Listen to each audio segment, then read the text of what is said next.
Israeli media के मुताबिक 6 महीने पहले हमास की जिन सुरंगों को पूरी तरह से खत्म करने का ऐलान इजरायली फौज ने किया था, अब उनको फिर से बनाया जा रहा है और हमास के लड़ाके उसे अपने इस्तेमाल में ला रहे हैं।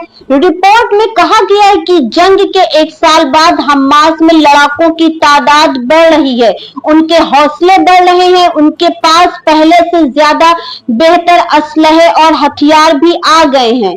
हमास जिस तरह पहले लड़ रहा था उसी तरह लड़ रहा है। जगह जगह हमास के कैमरे लग रहे हैं, हमलों और बमबारी करके इजरायली फोर्सें के करीब पहुंच रहे हैं।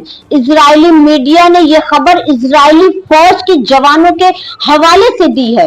अगर इन रिपोर्ट्स को मान लिया जाए तो साफ जाहिर होता है कि 1 साल से चल रही जंग में इजराइल के हाथ कुछ भी नहीं लगा, सिवाय बमों के हमलों में मारे गए लोग और बर्बाद हुई बस्तियों के। तो फिर इस लड़ाई का हासिल क्या रहा है? इजराइल ने जो जंग हमास से शुरू की थी वो अब लेबनान तक पहुंच गई है। गाजा में फंसे इजराइल को अब लेबनान में भी हिजबुल्लाह से जंग लड़नी पड़ रही है।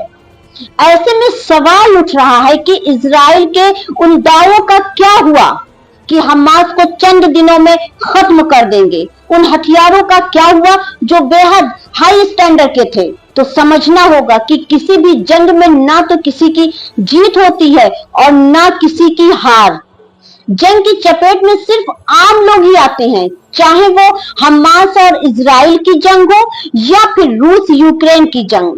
सालों से चल रही इन जंगों का कोई हल ना निकल पाया है, ना आगे निकलता हुआ दिख रहा है, सिवाय इंसानियत की बर्बादी के।